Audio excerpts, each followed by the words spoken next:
Greetings, everyone, and welcome to the Pan Future Podcast. Today is Saturday, November 11th, 2017, and I have an interview today. Several weeks ago, I had the opportunity to speak with John Donovan, the Director of MicroAnalytical Facilities at the University of Oregon, at their CAMCOR site. That is the Center for Advanced Materials Characterization. So it's all about nanotechnology and looking at things at a very, very tiny scale. I will have some links in the show notes so you can learn more about John and about the CAMCOR facility. Originally, I was going to do what I usually do with interviews, is just kind of sit down and talk, but John offered a tour of the facility, so we did a walk and talk throughout, and I saw all the things, everything there is to see. Stopped to also talk to some other faculty and students who were there. I hope the audio quality comes through okay. I've done my best to process it. Sometimes the walk and talk can be a little bit echoey in the building there, but I think you will enjoy this inside look at some of the finer details about not only what kinds of things nanotechnology and microanalysis can be used for, but a little insight into the machinery and the facilities that are used for this kind of thing. So, I'll give you the standard disclaimer that John was speaking on his own behalf, and his opinions are his own, not necessarily those of the University of Oregon, blah, blah, blah. Although, since we're on campus at a university site, I don't think anything actually came up that needs to be disclaimed, but there it is, and here we go.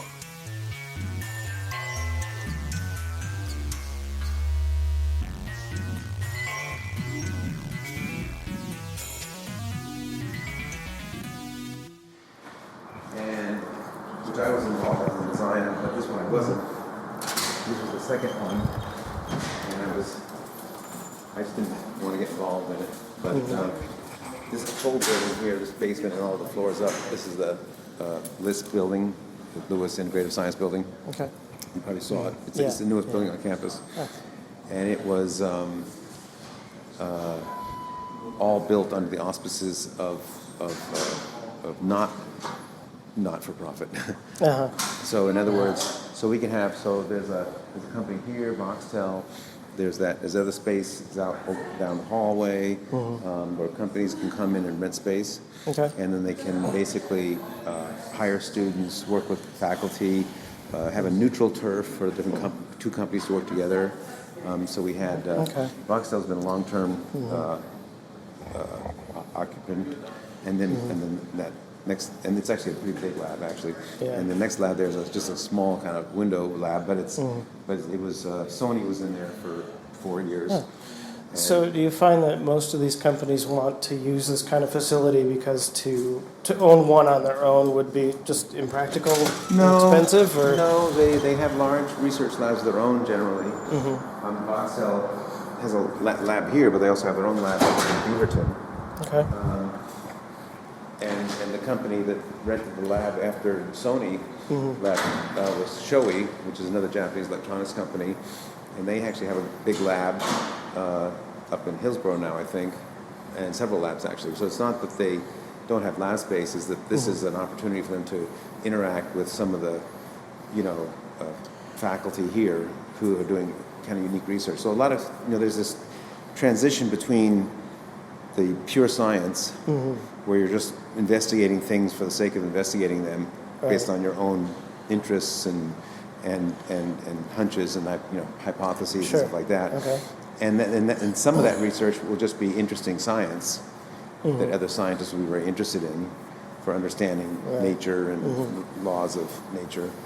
But at some point, somebody might say, "Hey, that actually is an interesting property that we're getting in this material. This could be useful for a thermoelectric material, for photovoltaic material, for semiconductor material, for a superconductor, for whatever." Okay. So you could have any number of properties that are interesting that might be commercialized. And a lot of companies, it used to be, one of the things I've learned is that when I grew up, my father worked for Bell Labs, and for me, that was what research scientists did. Yeah. They worked at Bell Labs or GE or one of these big Sure. research labs. Right. But those labs have all kind of disappeared now. I mean, there's some companies still maintain some research presence, like GE and things like that. But most of these really big labs have shut down, and basically the companies want a faster return on investment.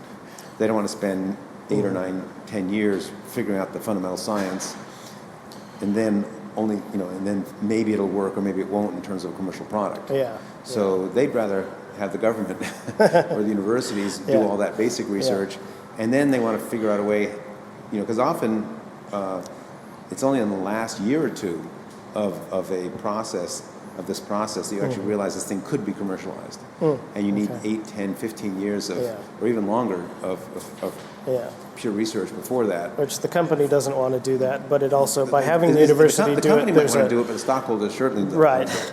But there's still a benefit to the university because the students learn and you get that basic research, which is of value of itself. Sure.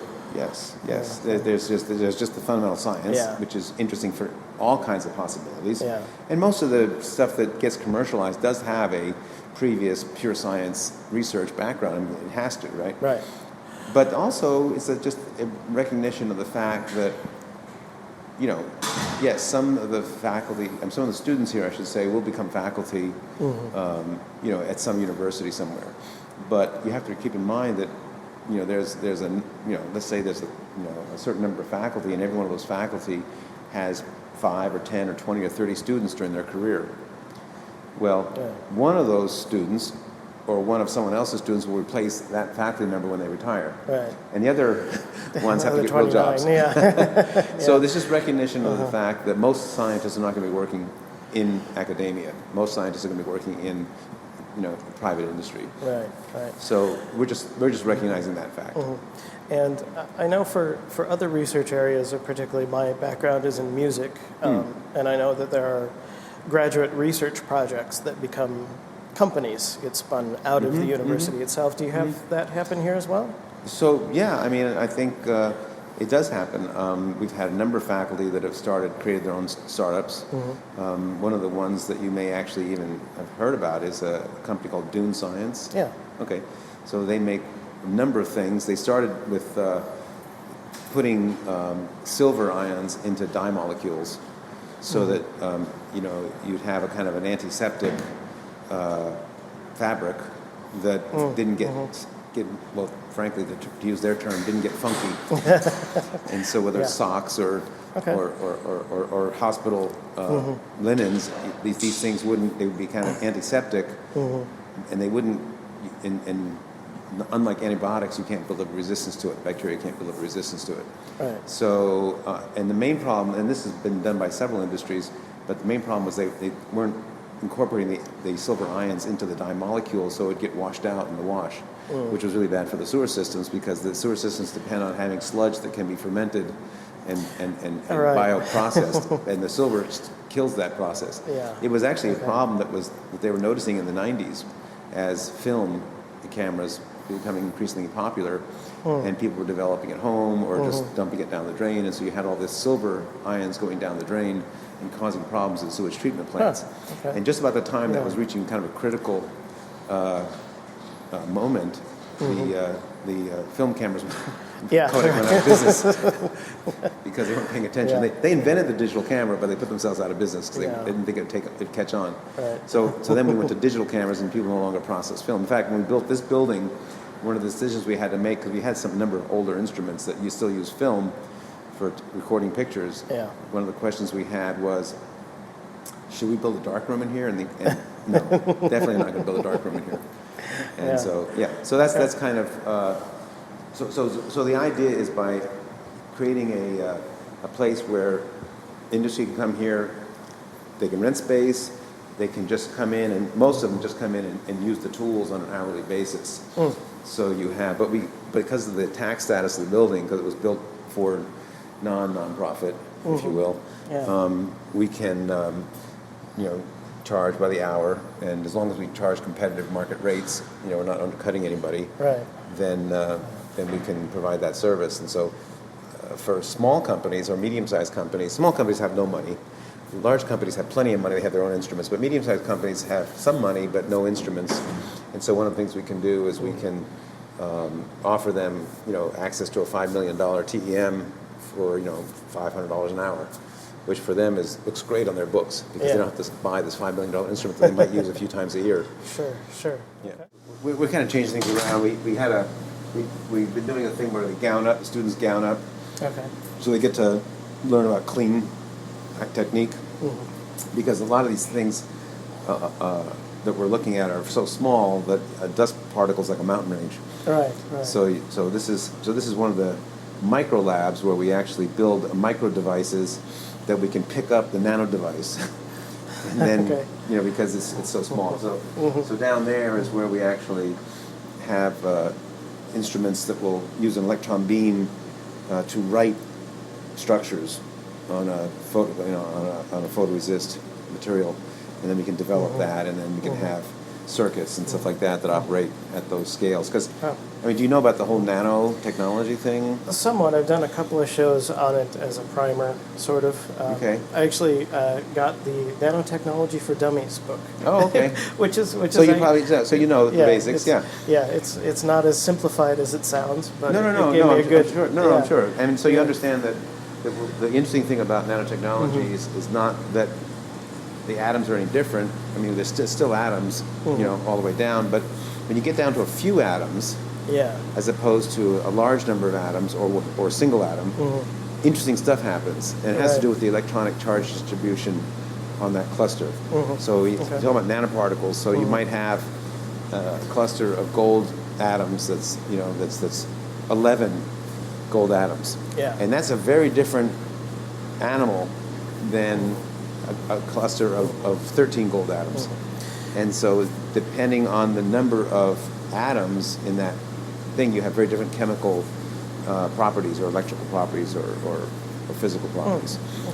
And so you can exploit those properties for, your cell phone has nanomaterials in it now.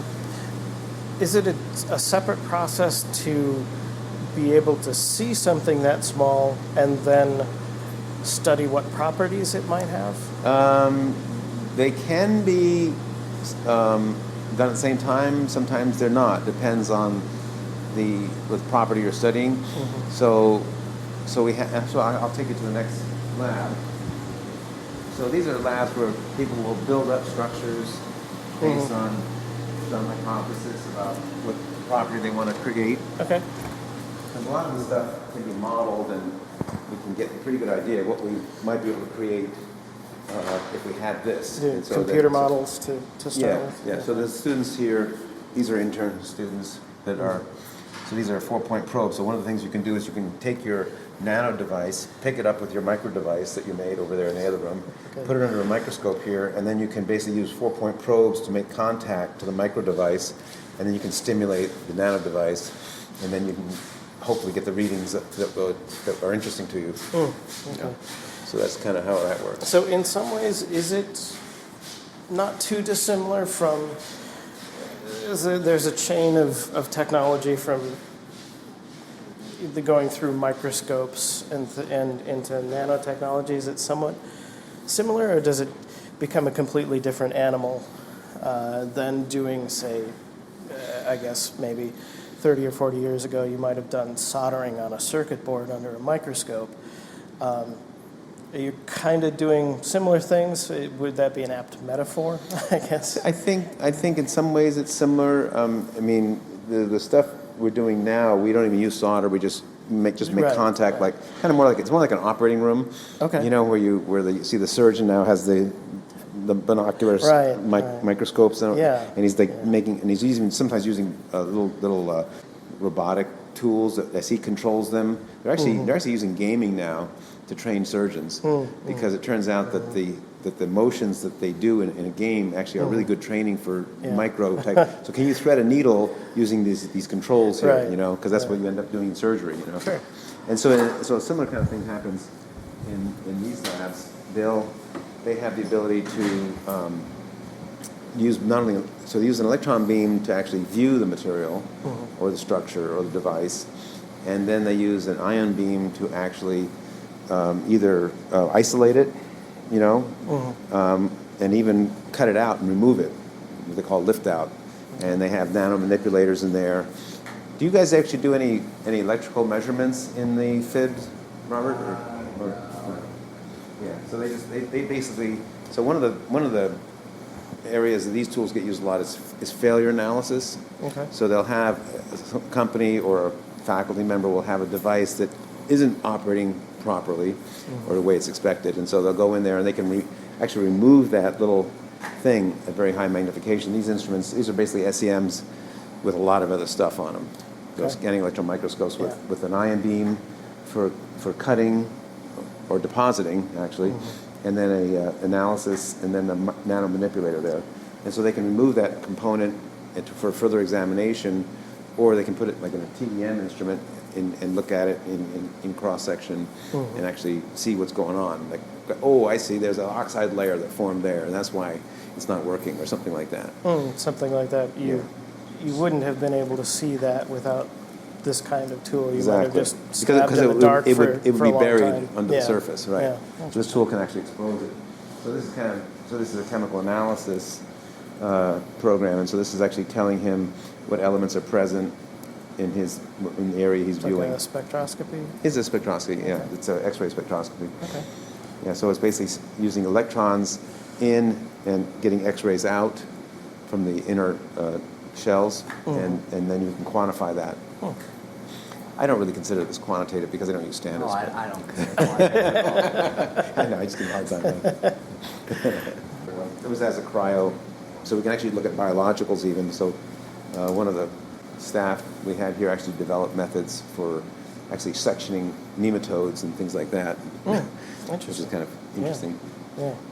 I think the only real use biologists have gotten out of it, that's probably not true. I don't keep up with these tools as much as I should, but I know that there was one researcher that was looking at worms, the microscopic worms, and they normally gas them with CO2 or some other anesthetic so they don't stop squiggling. Yeah. So they can image them, with whatever techniques they're using. And the problem is that the anesthetic or the CO2 changes their metabolism, as you would expect. Yeah. Because they're not squiggly anymore. So, but what they did here was they developed a method of creating these little microchannel plates, and they would just lay the worm inside this little channel so it couldn't move.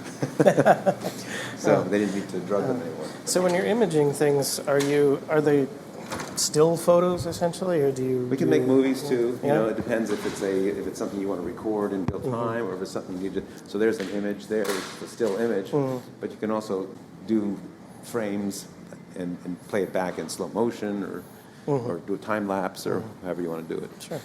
We're kind of start of the school year, so everyone's in class, but this is kind of a student-run lab for photovoltaics. This is the Sunrise Photovoltaic Laboratory. Okay. So the students basically can just get in here and start doing things. And so, that there's always some nth generation solar material that people are looking at. Yeah. One of the problems, of course, is the same problem that you had for going to electric cars, was that you had this gas car that was very optimized, the production, the quantities, economies of scale. And so coming up with a new technology to compete with that was very difficult, because you had to come in.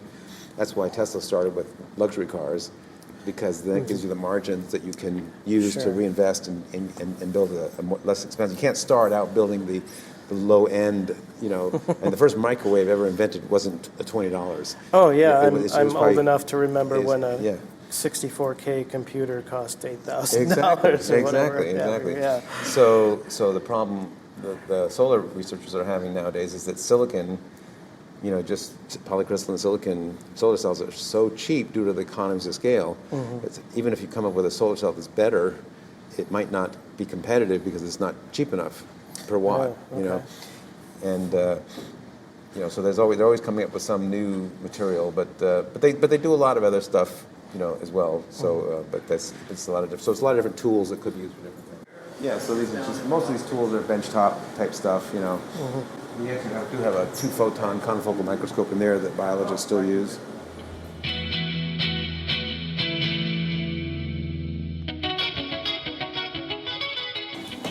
they're both down right now because the service guy's here today.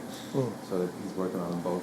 Okay. That's why it's a bit of a mess. Yeah. But so this is a kind of a low voltage instrument up to 100, I think 120 kilovolts. And then this guy is a 300 kilovolt instrument. And what's the functional difference between using different voltages? So you probably want to use this guy when you're looking at biological materials mostly, or things that are low atomic number. You don't need a high voltage for, all, you know, or you don't need much resolution. And then you go to the 300 kilovolt instrument for very high resolution, atomic resolution. This actually has a stated resolution of about 0.8 angstroms, I think, or maybe even a little less. And this lab is so good. This is one of my main efforts was to build this facility where we had a really stable. I haven't really talked about this yet, but there's several things that we wanted to have was vibration control. Because it turns out when you're looking at really small things, you don't want them going all over like this, you know. I'm sure it doesn't take much to make a really small thing look like it's moving around. That Exactly. In fact, in most labs of this type, you're not allowed to walk into the lab. You run it remotely from like a telescope, big astronomy telescope by computer. It turns out that we, through a little bit of geological serendipity, we actually have bedrock here in this part of the campus down about 10 feet. So we that's why we went down. And then we can we're actually bonded to the bedrock. So it's like having a foundation that's 20 miles thick or whatever. You know? Wow. So that's very cool. And it's not just that. It's because we have Franklin Boulevard and the city of Eugene. Yeah. And so most of the time people would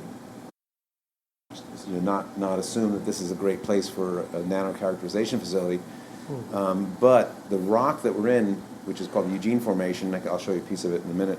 It's just this really punky, crappy sandstone, and it's very fractured and very porous, and it just absorbs vibration like foam rubber. Yeah. And so even though we have Franklin Boulevard zooming by there, we can't even pick it up. And so in fact, the vibration consultants were a little bit stunned.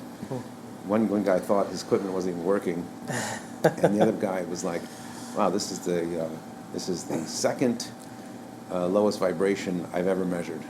In his career, and he says, "Wow, what was the most or the least?" And he said, "Well, there's this mountaintop in New Mexico, and it's 160 miles from New York City. It's a little bit better than this." And we said, "Well, this will do."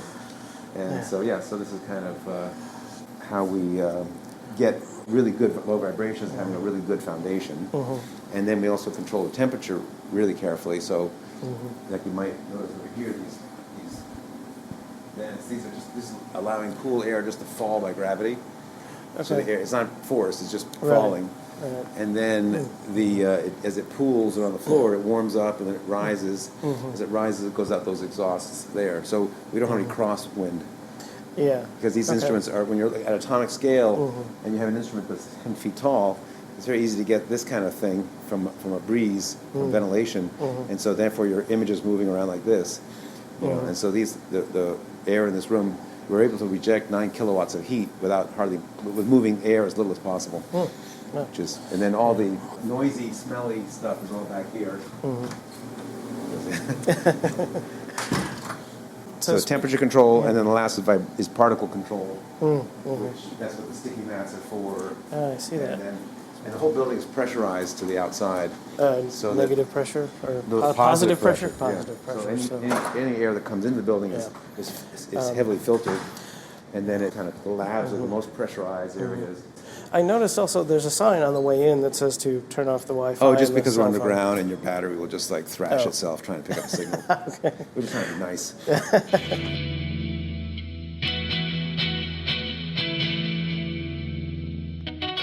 Yeah, you can see that this guy doesn't get much done because he's got such a clean lab. That's right.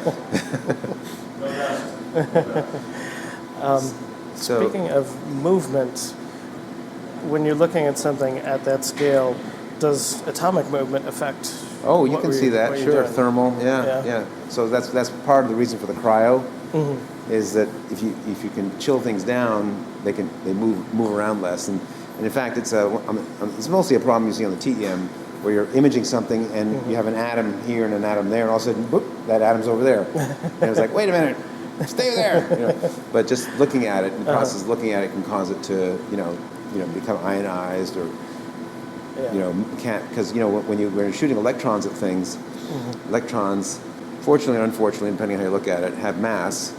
And so when you shoot them at things, it just rattles around things, which we call phonon excitation, which is just a fancy way of saying heating. Yeah. So you make the atoms vibrate. That is heat. That is the definition of heat, is the atoms vibrating. And so that's thermal motion. And so you do, by just observing something, you can warm it up enough so it will actually do something. So that sometimes we have to cool things down.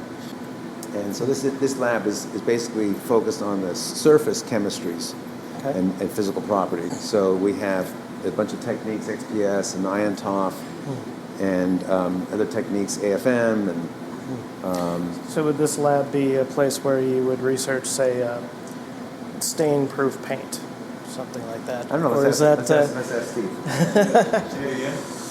He was asking if this was a kind of a lab where you would investigate a stain-proof paint. Stain-proof paint. So something that resists staining or something like that, some kind of surface thing like that. Well, if it's related to the surface composition, the outermost 3 nanometers, one can investigate that sort of question. Okay. I mean, sometimes people will come in, or companies will come in and say that our paint isn't sticking to this customer's Oh, that's a real common wood. one. Oh, really? Yeah, and so we would look, say, at the wood, and if we can, at the bottom surface of the paint, there's one case where that happened. They had been using this nice little particulate with lots of wax, and using the mass spectrometer, we could see the wax peaks and say, okay, it's not sticking because the way they process this gave you basically a skating rink instead of a nice wood surface. Okay. Or it could be a corrosion problem where a chainsaw manufacturer comes in and says our competition's corrosion protection is better than ours. What are they using? This gentleman, by the way, I should warn you, he's recording you. He's he writes a blog, science blog. Yes. Called panfuture.org if you want to look it up. I checked him out, he looks legit. But unlike some we get down here, we have people that once in a while, not so much anymore, but when we first opened up, we had people coming down that were like, I don't know, thought we were some nefarious, evil scientist empire or something like that. I don't know. It was like, which is what we really need today. We need the scientists to take over. But one election away from that, I'm sure. I don't know about that. Well, maybe a few. Yeah. So you get interesting characters. Actually, for the first time last year, it was last year or was the year before? I don't remember. A person actually brought to me a meteorite as opposed to a meteor wrong. The first time. I've seen a lot of meteor wrongs in my career, but only one meteorite. Well, I mean, I've seen real meteorites, but in terms of the public finding something in their driveway, and this person brought this in, and I looked at it and said, like, God damn, I think that might be a meteorite. and he says, well, how can we tell for sure? And I said, well, we would need to take a little slice off it and analyze it. He said, well, that decreased the value? Well, not scientifically, it would increase the value scientifically, but maybe from a collector's point of view it might, so he just grabbed it and ran. But it did look like it might be an actual meteorite. Well, are there any other questions I can answer while you're here? Let's see if I have anything interesting to show you here. Yeah. We'll get sometimes semiconductor manufacturers that put some thin film on top of silicon wafer that they polish, and they want to know are there contaminants inside, and how much and how deep. So sort of examining their manufacturing process for just looking for how well it's working. Contaminant. Well, are they depositing what they want? I mean, contaminants can affect electronic properties, for example. Yeah. One thing Steve can do is as he's observing, he can actually remove material. He can etch material away, so we can get what's called a depth profile. So we can actually see that what the concentration is changing as a function of depth. A couple of nanometers at a time. So, and John's techniques are excellent and quantitative and can give you a lot of information like that. But sometimes with lesser depth resolution than my techniques, and sometimes that's necessary, and sometimes it's not to have the depth resolution. It just depends on what the problem is. Another general area of application for these techniques, looking at biomaterials, implants, hip implants, or stents for angioplasty and so on. They're usually treated one way or another to get the desired surface chemistry, so the body doesn't mind having them around. Okay. So then you need specifically information about what's at that very outermost surface, what's in contact with the blood. Yeah. So these techniques. I mean, sometimes there's things you would never think of that would come. They do come in the lab. We had there's a you've heard of Johnson & Johnson, Visticon. They make these contact lenses, for like, it's been a while now, but for like 2 or 3 years, we basically kind of characterized this product as it went through the FDA approval. And so, because they wanted to have this long-wearing contact lens, which is still in the market. It's actually nice. A successful commercialization story. But they needed to, they're basically using silver iodine particles. I think I might have had some of those. Yeah. I had an eye issue where the doctor called it a contact bandage. They had no prescription to it. It just went and covered my eye for a month at a time, which is not the normal contact lens. So this was to protect it from... Just protect it from... I had dry eyes and was getting issues like that. So. okay. So it was, but this, the silver, it's related to the new sciences thing I mentioned to you about the silver ions. So it kills, it's antiseptic, but it doesn't, they can't develop resistance to it. And actually, did you know that they're selling this detergent now, and it's actually a market of choice? Yes. You're from Dune? Yes. Yeah. So Barbara bought some, just to try it out, and she was hoping, because it's based on an enzyme chemistry, to break down surfaces better, without affecting the fibers, the cloth fibers. And so she thought, maybe this will help remove some grease spots, and stuff. And she said it didn't really help for that, but it did make the towels smell much better. And the product's called Defunkify. Yeah. Well, I had thought about using that because... it's a little expensive. You only want to use it once in a while when you need it supposedly for the effect something is really persistent, smelly. though, right? Yeah. So you should be able to treat it once and not have to do it again for a few months. That's the idea. Yeah. Is that if you have something that... Because, sometimes if you don't wash something or dry something soon enough, it gets bacteria growing in it, and then this thing will kind of prevent that from happening because it removes all that organic matter.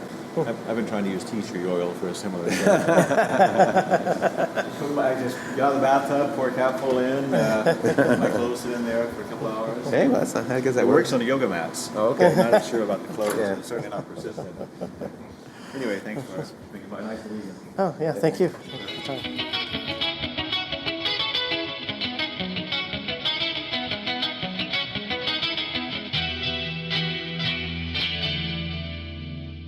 Do you find that you're analyzing a lot of products that have been around for a long time and somebody wants to take a new look at it with technology that wasn't available 20, 30, 40 years ago when it was first sent to market? I think mostly not. It's kind of like, I think most of the industry has a bit of a fear of admitting that something's not perfect. So, for example, from the auto industry, so Ford was famous in the 90s for these transmissions that were failing right and left. And the problem was very clear. It was this several parts that were I can't remember, there was something about their design that was just made it a weak spot. And rather than replace that part, which would admit that they had done something wrong, which means they would be liable for replacing every part on everybody's transmission, so they just basically came out with a new transmission. So they'd rather sell you the new technology. So we don't get a lot, and I think that's partly the reason why you don't see a lot of people going back to an existing successful product or even unsuccessful product, just because they'd rather kind of... If it ain't broke, don't fix it. If it is broke, we'll make a new version that they can sell you. Right, exactly. So most of it is new product development, I think, pretty much. And of course, there's lots of academics, geologists and biologists, anthropologists, chemists, physicists. So we get a lot of different people in here looking at different things. So it could range from, we have Lane County Medical Examiner come down sometimes. I mean, one time. That's why we have that sign on that table that says no samples, lunch, food only.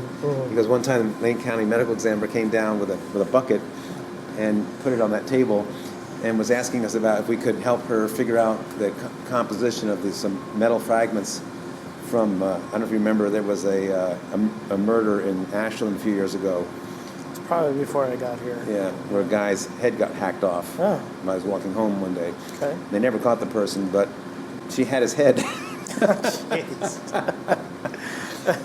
on the lunch counter.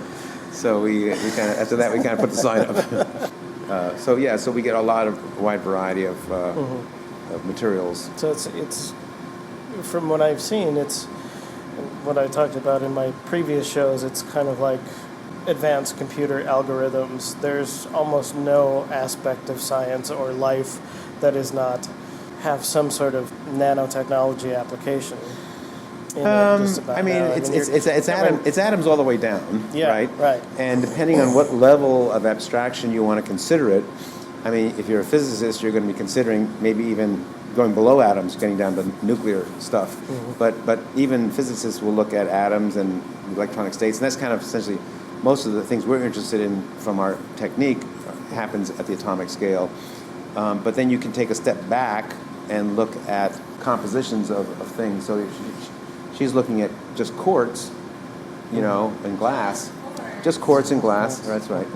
And which is a simple material, but depending on the trace elements that are present and also the crystalline structure as it grows, so those bands you see there are how it grew.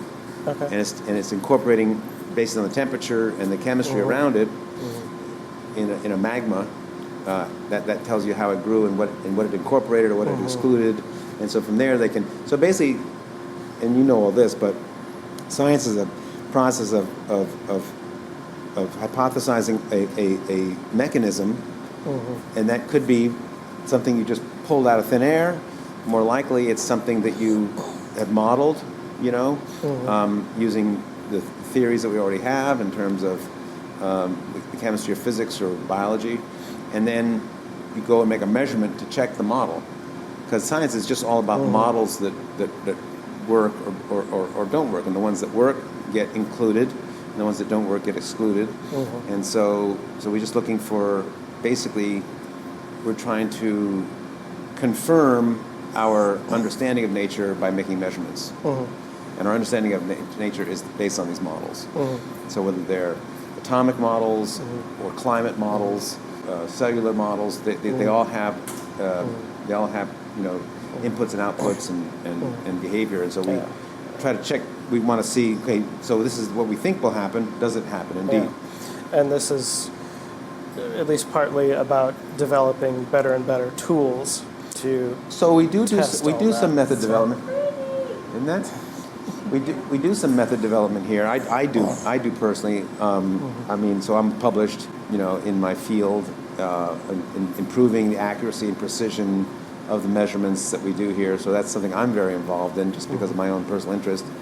Others are more just interested in just providing the services, stuff like that. So it depends on the position, but certainly the faculty or the academics that work in here are interested in some usually pure science aspect, and so they want to push the envelope of the tool. So we've had geologists down here working with me to try to improve the sensitivity of measuring, for instance, titanium and quartz. It's always about better eyes, right. improved vision. So whether it's microscopes or telescopes or whatever tool you want to use, including computer models, we want to make those more sensitive and more accurate. And those are sometimes difficult to do because, I mean, I remember in the 90s, late 90s, everyone was like, oh, I guess this is as good as it's going to get in terms of microscopy because we really can't go any further with this. And then somebody said, well, wait a minute, what if we did this? And then all of a sudden now we have all these new microscopes that are just like 10 to 100 times better than they used to be in the 90s.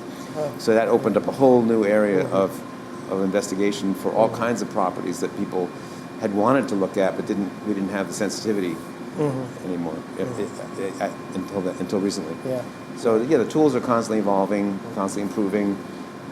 I try to do some of that. We've had other staff in the past, some that have gone back to school. They get interested in something and they find out, oh, that's actually a really useful thing, and they want to study it and publish and things like that. So there's lots of career paths. Yeah.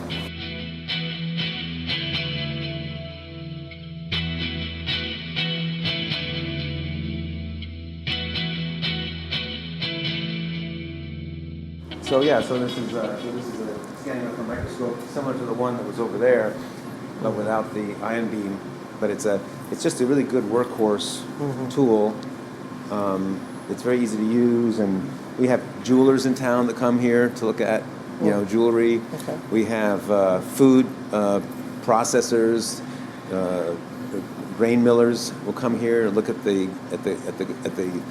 kernels, how they've been pulverized, and see if they can get a better job of separating their fiber or whatever it is, that bran or whatever, the germ plasm, whatever they're trying to get out, And so there's lots of different types of materials. This is a really great instrument because even though it's the lowest resolution instrument we have right now, it's very flexible. You can put a giant rock in there, and we don't need to coat it to make it conductive because we have the ability to add water vapor, which allows the sample to be self-charge compensating. And so we can actually look at insulating materials. So you can basically scrape it off your shoe and put it in the machine and look at it, which is pretty. Yeah. We couldn't do that a few years ago. Yeah. There was 15 years ago, I remember some anthropologists brought me this little fragment of woven cloth from a sandal they found in a cave in Oregon. And I think it's one of the oldest human habitations that they had found. And they wanted to look at it to see what fibers, see if they could identify the fibers that were being used. And so they wanted to look at it in the SEM, and I said, well, we'll have to gold coat it, because at the time that was the only choice we had. And so they snipped off the tiny piece that they could, and then we gold coated, put it in the machine. Nowadays, we wouldn't do that. We just put it right in the machine. You wouldn't need to, and that's also good for not just valuable samples or unique samples, but also like devices that material scientists might want to look at. Because if you coat it with a conductive coating like gold or silver or whatever, you're changing the characteristics of the device. So it's no longer the same device if you coated it. And do you find would someone find it useful to put a whole phone in there versus a tiny piece of what goes into making the phone? Usually you have the final version of the product versus some component of its manufacture. Yeah, you have to divide the problem. So, because you could, even if you put something in that's this big, you could probably spend the rest of your life looking at this thing, because because when you get down to the high enough magnification, it's a whole landscape there, And imagine that each cubic micron is like a Sim City. I mean, there's like so many, because you think about this 10 to the 20 atoms, there. So one of the things that you need to do is like start off with like maybe an optical microscope like that, and then make sure that you identify the kind of area of interest, and then isolate that, and then put that in the bigger tool, and then look at that. One of the biggest problem I think that everybody has with this kind of nano world is that it's a forest for the trees problem, because you can spend so much time in a little area that might not be representative of the larger thing you're actually trying to understand. So, for instance, the classic problem for geologists is they're trying to understand this mountain. Well, you can't put the mountain inside the instrument. You have to take a little piece of it here and a little piece of it there. And so is your sampling representative? And that's actually the biggest problem in all science, is your sampling representative, whether it's a human body or a mountain range.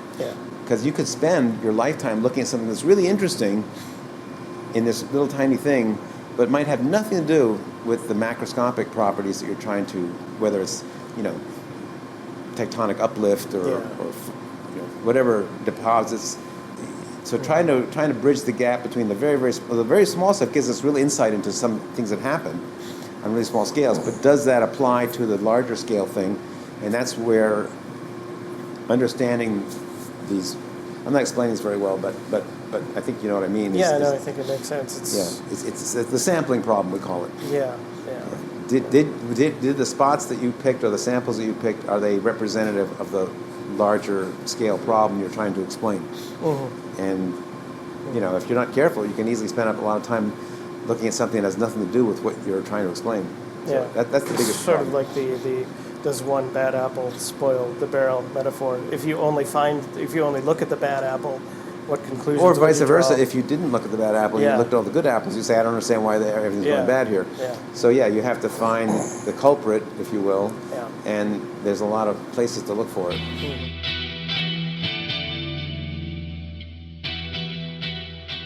So if one was to desire a career working in this field, what would you do? Is there, at least at the U of O, is there like a direct undergraduate material science track? Well, there's what I mentioned at the very beginning, which was this internship program. Yeah.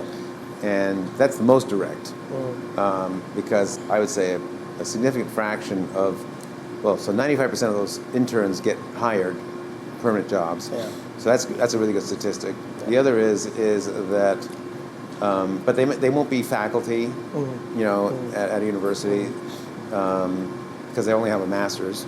So and there is PhD internship programs. So you can do that, but there is the whole undergraduate, the formal, but in terms of specific training for this field, it's not so much the academic background as much as the experience. How much experience do you have? Practical. Yeah. And it's more like the students who here, are they all graduate students in the internship program? They're all getting their master's or PhD. Yeah. The undergrads, look, this is a research university, so we do see undergraduates down here. Right. They get involved in various projects, and there is an effort to try to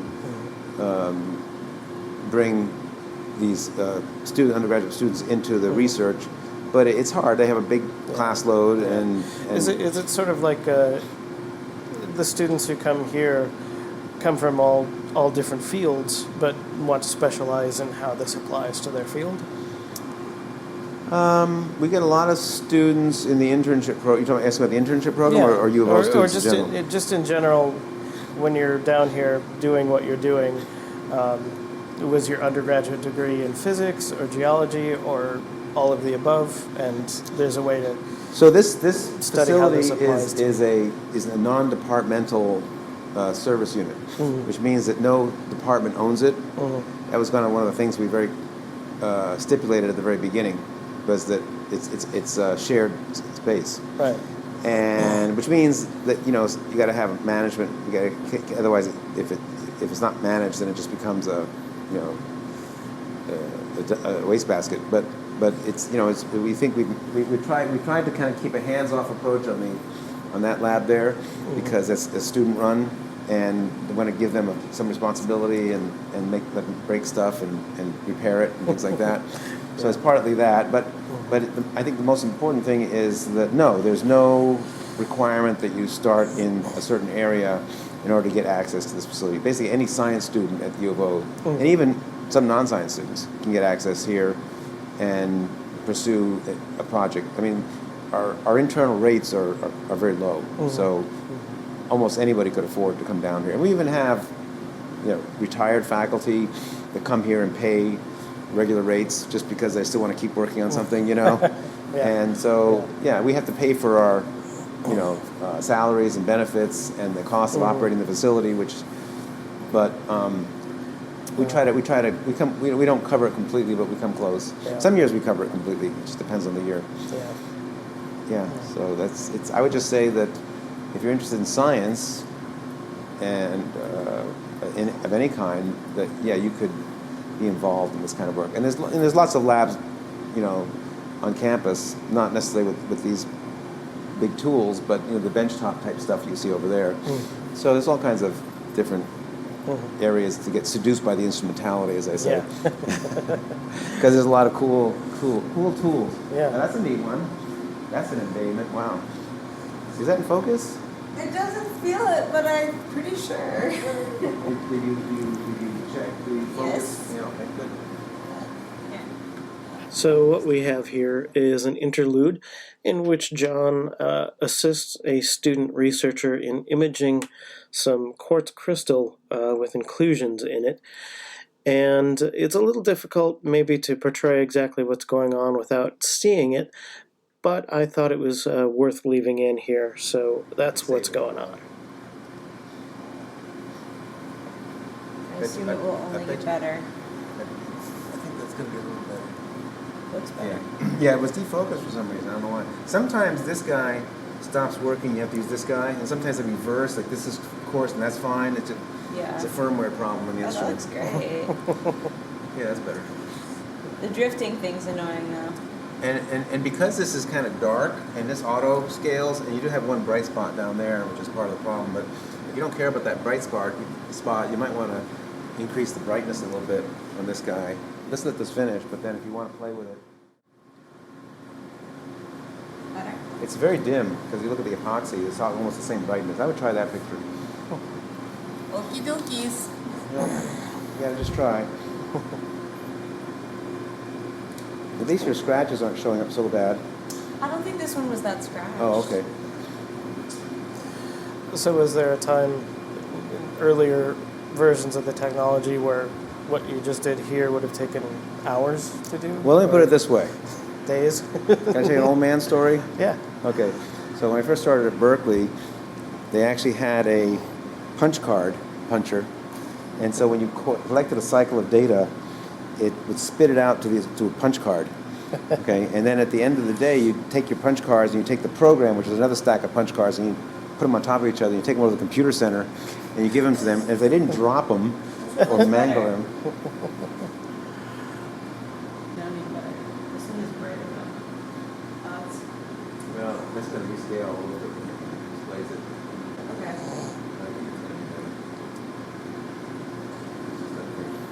Okay, sorry, continue with your Old man story. Sorry. And then in the morning, after they reprocessed it overnight on the mainframe, you got back results, a printout, which would basically say that no, that was epoxy. So then you start all over again.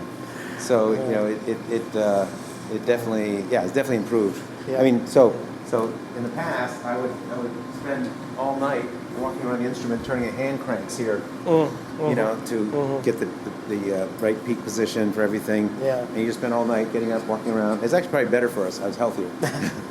But you just walking around the instrument all night long, or the students would. I worked during the day. The students would work at night. Yeah. And so you'd be walking around the instrument, turning little hand cranks, because it wasn't automated or anything. So yeah, things have improved. And you know, and it was my first computer. So getting rid of the punch card reader or puncher was a really big step. And what we replaced it with was a PDP-11. I don't know if you remember that computer. It's the first microcomputer. It had 64K of memory. Okay. and it had 8-inch floppies, and that was a big deal. They didn't have to use punch cards anymore. I think that looks pretty good, actually. That one. Yeah, I think. That's blurry. You know, also, you know, the more time you take pictures of it, it's going to get Sharper. well. No, it's You going to burn it. yeah, it's going to get burned. So how big is this thing that we're actually looking at? That's a 200 microns, so that's about a It's like half a millimeter. yeah. Okay. Crystal. So that's about a human hair with it's like Human hair is 100 microns. 100 microns. I'm just being rough. This is 5 human hair? This is a red human hair. I'll give you this one as one that maybe you can make look awesome. What's that? This one. I'm giving you the ones that are actually good. Oh, See if okay. you can make them better. For overnight. Okay. Yeah. Yeah, sure. I will attempt to do that. Anyway, yeah. So is that helpful to you? Here's kind of this is kind of one of the major. This is kind of in the infrastructure side of things. But so this dotted line is humidity, which we're not controlling for. But the solid line is temperature. And you can see it's plus or minus like a tenth of a degree. Yeah. And that's really important for these machines because they're mechanical devices, and if they warm up and cool down, they expand or they contract, and they don't come back the same way. And so having temperature control is a really big part of this lab. Yeah. Fascinating.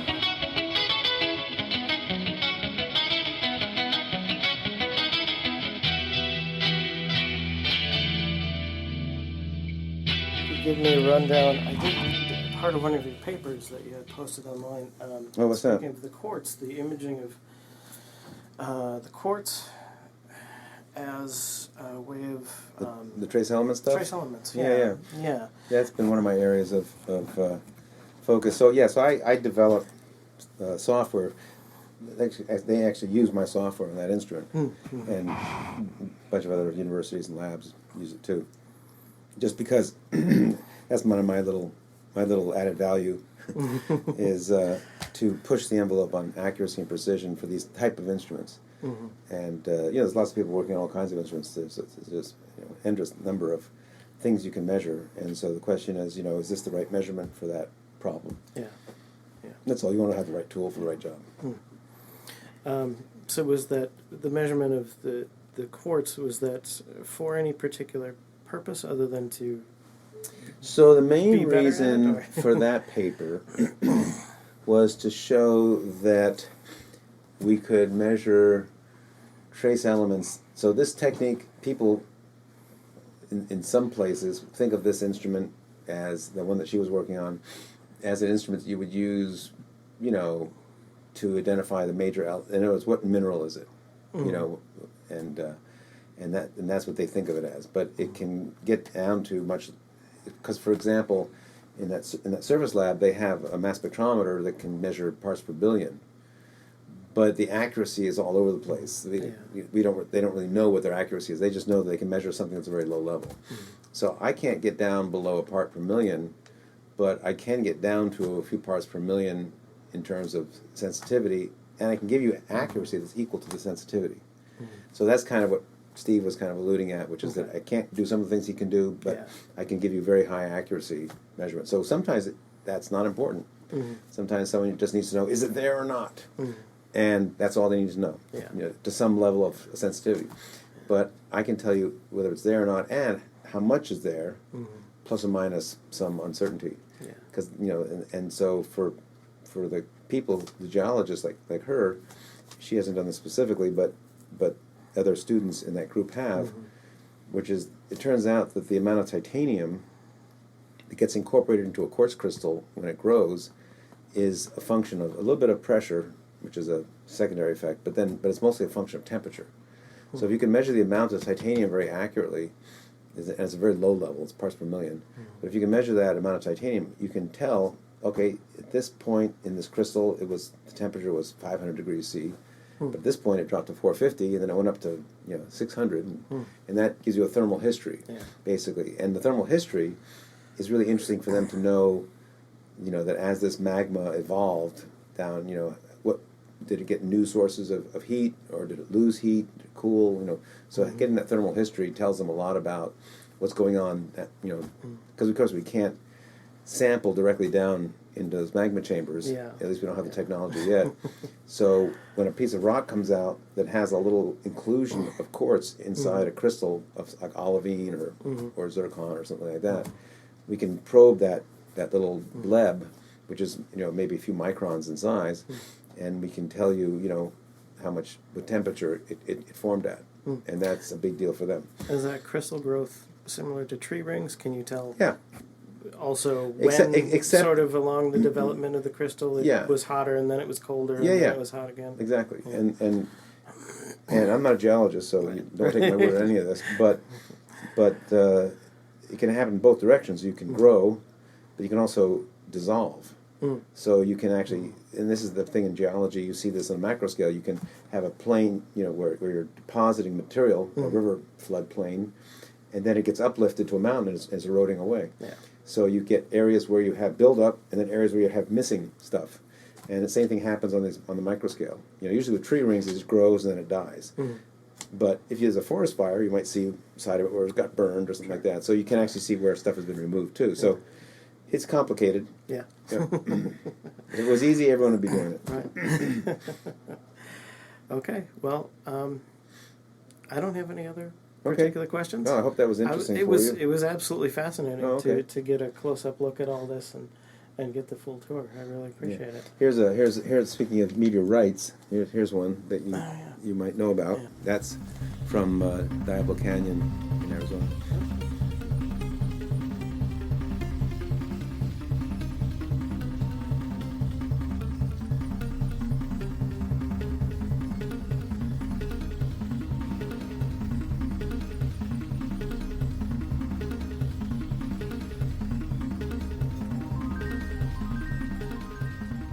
All right, that's your show for this week. I want to thank John Donovan for giving me a tour of the facility and talking about everything that's there. It was a really cool experience. And if you would like to stop by the U of O sometime, you can check the web links and take a look for yourself. They're happy to have visitors there. In the meantime, do go to the website, panfuture.org.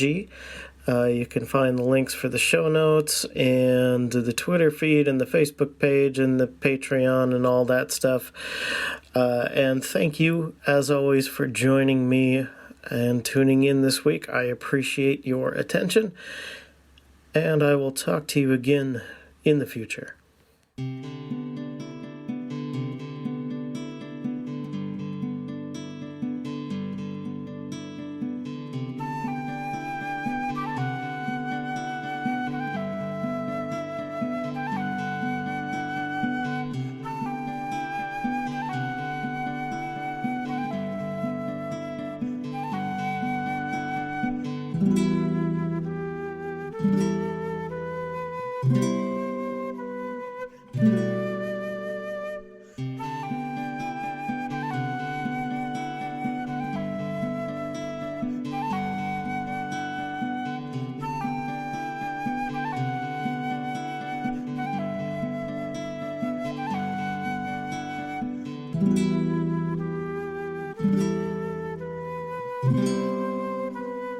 Mm-hmm.